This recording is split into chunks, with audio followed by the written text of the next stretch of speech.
Leukocoria is defined as a white pupillary reflex, observed clinically as an abnormal white reflection from the retina through the pupil, instead of the normal red reflex. This finding is most commonly detected during direct ophthalmoscopy, pediatric red reflex screening, or incidentally in flash photography, where the affected eye appears white rather than red. Leukocoria is a critical clinical sign in infants and children, as it may indicate serious underlying ocular pathology. The differential diagnosis for leukocoria is broad and includes both life and vision-threatening conditions.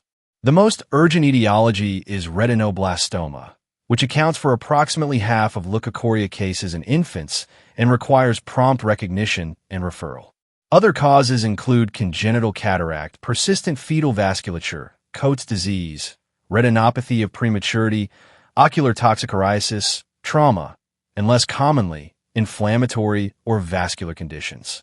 Rarely, optical artifacts in photography can mimic leukocoria in otherwise normal eyes.